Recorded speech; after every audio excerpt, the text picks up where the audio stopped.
You're watching The Legal Breakdown. Glenn, there was major news wherein Donald Trump's border czar, Tom Homan, had been caught accepting $50,000 in cash, something which the administration is trying to downplay.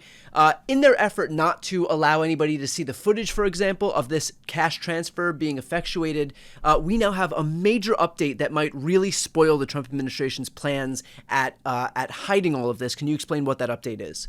Yeah, Brian, it didn't take long for an excellent nonprofit pro-democracy group called Democracy Forward to file a FOIA request, a Freedom of Information Act request demanding that the government, the Department of Justice, turn over, disclose the undercover recording that was made, the video of what has been reported as Tom Homan accepting $50,000 in cash in a paper bag as part of a bribery scheme. The reporting is Homan accepted the money and said if Trump gets reelected, that this was prior to the last presidential election, he would steer business to these people giving him $50,000. That would be bribery, misuse of office. And he thought the people he was getting these $50,000 from were businessmen that he was going to steer government contracts to, when in fact they were undercover FBI agents. The reporting is there was a video, a recording of this, acceptance of a $50,000 bribe for future corrupt services. So this organization filed a FOIA request with the court demanding that the government release the video and perhaps seeking other information as well. Now, let's talk about the FOIA law. People and organizations are forever filing FOIA requests, wanting information from the government. And the law sets out when the government is required to disclose information and evidence and when they are not required to disclose them. And there's really one that most directly applies here. It is an exception to the government's duty when a FOIA request is made to disclose information. It is a pending investigation. This is a law enforcement matter. The investigation is pending, and it makes some sense that you can't begin revealing and disclosing publicly information and evidence that could compromise an ongoing investigation. I'll talk about the other categories that allow a government to resist producing things pursuant to a FOIA request in a minute, but this is the one that really most directly applies. And here's the main problem, Brian. In the reporting, it says that the Trump administration, the Department of Justice, Kash Patel as head of the FBI, shut down the investigation, closed the investigation, deciding that there's no there, which is kind of laughable if the public reporting is accurate about what Tom Homan did. But because they have said, look, no more pending investigation, we shut it down, well, then they can't use the pending investigation exception to refuse to disclose the video. So that puts them in a little bit of a box. Now, there are some other statutory provisions that say, okay, if a FOIA request is made for information that has national security implications, the government doesn't have to turn that over. That makes sense. If there's information that is personal privacy protected information, they can resist a FOIA request. That doesn't really apply here. If there is confidential business information, they can resist producing certain documents and evidence. And there are a few others. But really the only one in play, it seems, here is the pending investigation, the law enforcement exception. And it doesn't look like they're going to have that exception, that card to play.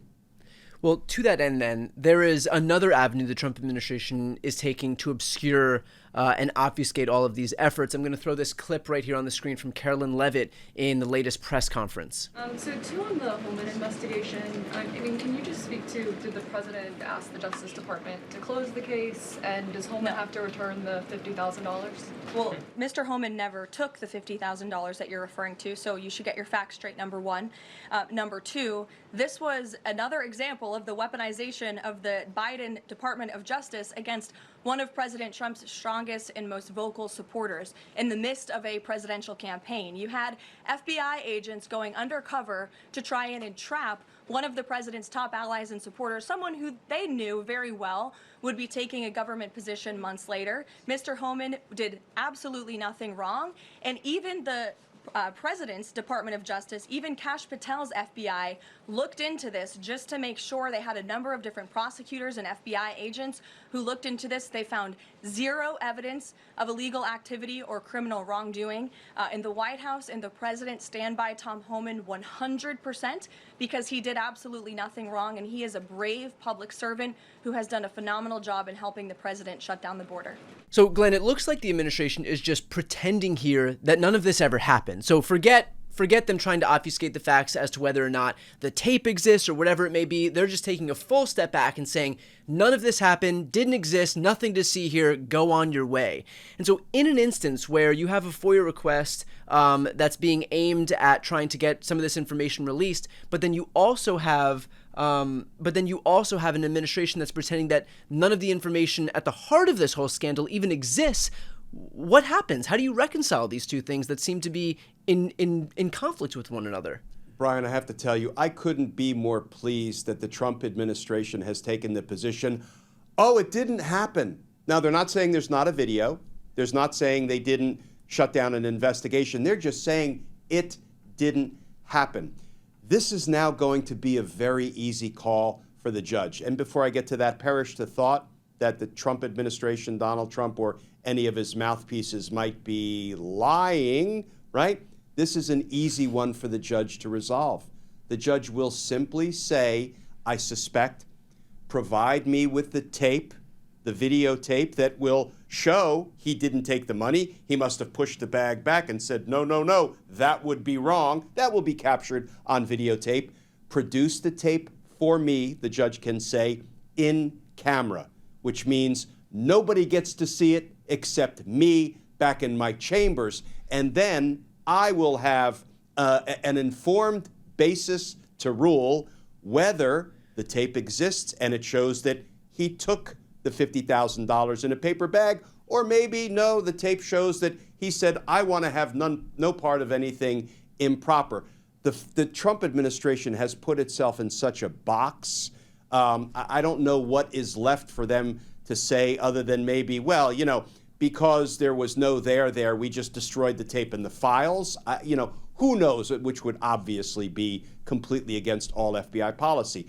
But I actually am really glad that they took the position, this didn't happen. I would have expected to see, Brian, the spokesperson for the administration screaming from the rooftops the minute this story broke, it didn't happen. However, they laid back, they waited until there was a FOIA request, and then your viewers saw how Carolyn Levitt kind of, hurriedly and almost under her breath say, well, first of all, he didn't take any money. And then let's talk about other things. I mean, that's kind of a tell in this old prosecutor's book that they're probably not being straight with the American people. Right. I couldn't agree more.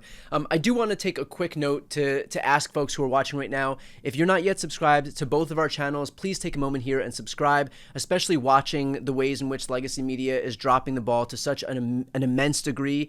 The best way to fight back against this administration is to support independent media. Subscribing to our channels is completely free. It's a great way to support our work, and it's a great way to support the ecosystem more broadly. So the links to both of our channels are in the post description of this video.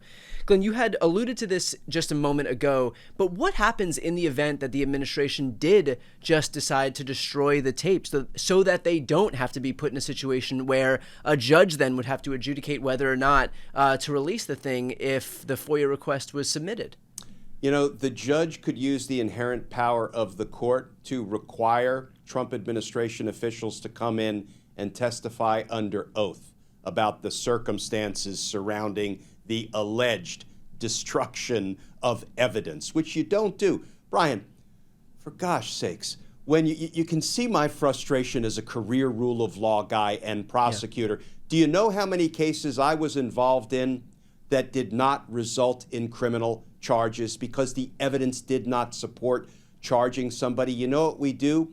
we closed that file with a very detailed, what's called closure memo, documenting our decision and preserving all of the evidence. Why?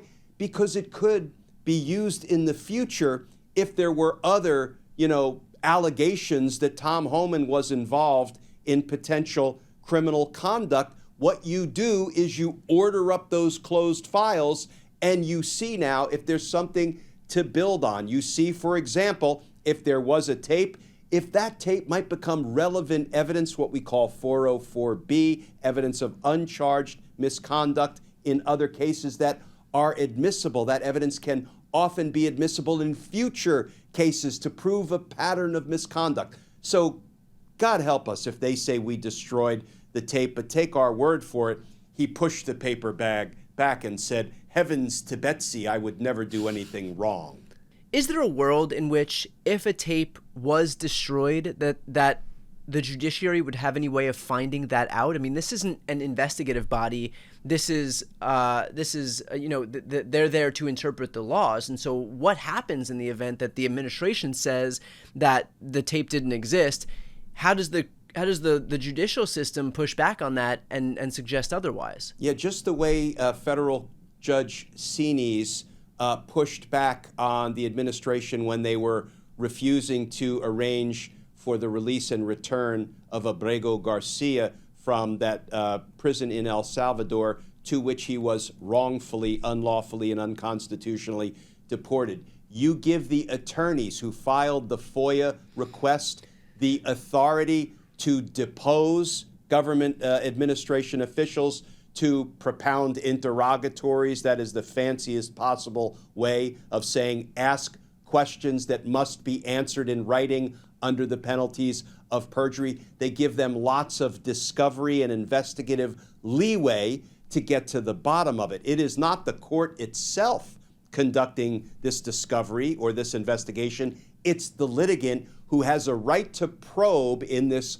FOIA litigation whether the administration is full of garbage when they say, oh, we just destroyed everything, including the tape. A judge will never, in my experience, will never just take the government's word for that when everyone knows they are required to retain evidence. And finally, let's finish off with this. When can we expect to hear something about this FOIA request in court? What are next steps here? Yeah, Brian, I can't wait to see what the Department of Justice files in response to this FOIA request. Because when Caroline Leavitt just sort of threw the gauntlet down and said he didn't take any money, boy, if that's not true, and it sure doesn't sound true based on the reporting of some terrific experienced reporters like Carol Lenig and Ken Delanian, who broke this story, if that happens to be untrue, the FBI and the Department of Justice is going to have a really tough decision to make. Do they lie to the court in their response that they're going to be required to file to, this FOIA request? Or do they correct the record and say, actually, the spokesperson for Donald Trump wasn't 100% accurate. She may have been misinformed. Here is the true state of affairs. There is a videotape. It does show that he took a bag full of money. However, we have other arguments to make as to why you should deny the FOIA request. Again, I don't think there'll be good arguments. So the next concrete step, and I can't wait for it to unfold, will be to see what DOJ files in response. And I'm sure the court, if the court hasn't already set a filing deadline for the reply, the court probably will do that in fairly short order, and we'll know when we can expect to see DOJ's response to the FOIA request. It will probably be within a matter of days or weeks. And as soon as we have that information, we will bring it to you. For those who are watching, if you'd like to follow along, please do us a favor and subscribe to both of our channels. The links are right here on this screen. It's a great way to support us. It is completely free and a great way to support independent media. I'm Brian Tyler Cohen. And I'm Glenn Kirshner. You're watching The Legal Breakdown.